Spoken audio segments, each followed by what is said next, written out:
سلام. امروز اومدم با 3 تا محصول بدن که با هم نقدش کنیم.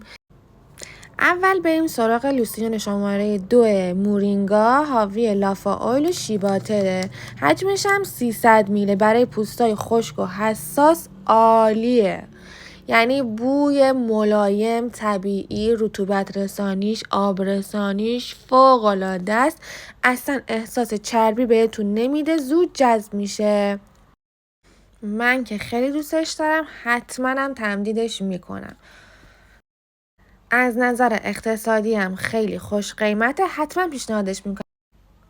لوسیون شماره 1 مورینگا، اینم حاوی لافا اویل و آووکادو، اینم 300 میله و برای انواع پوست. این هم بسیار سبک، خوش جذب و بوی بسیار ملایمی داره. من خیلی ازشون راضیم، فقط بوشون یکم با هم فرق میکنه ولی عالیه. خب حالا این کره بدن ترتیو که ببینید شاینشو یه ذره حالت مصنوعی داره، بوی تندی داره، تند و عطری. برای پوستای خشک و حساس پیشنهاد نمیدم چون ممکنه باعث حساسیت بشه، ولی شاینش برای مهمونی خیلی خوبه. یعنی در واقع برای مهمونی هم شاین و هم عطرش، وگرنه که انتظار مرطوب کنندگی آبرسانی برای پوستای خشک رو نداشته باشه. اینم شاینش رو ببینین، یه شاین شیک مجلسی داره، قشنگه شاینش، برای مهمونی خیلی خوبه. وزنش هم 150 میله.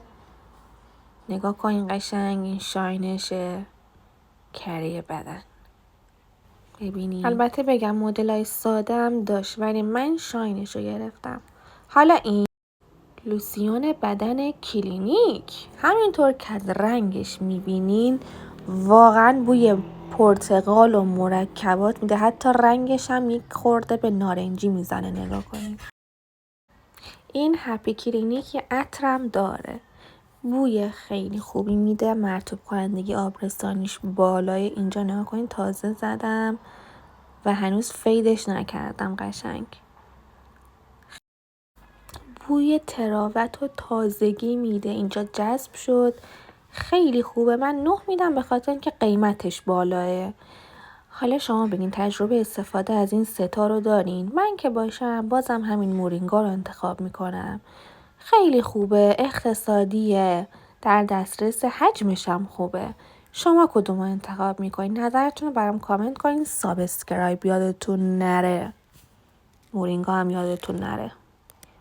بوس خدافظ. امیدوارم که خوشتون اومده باشه.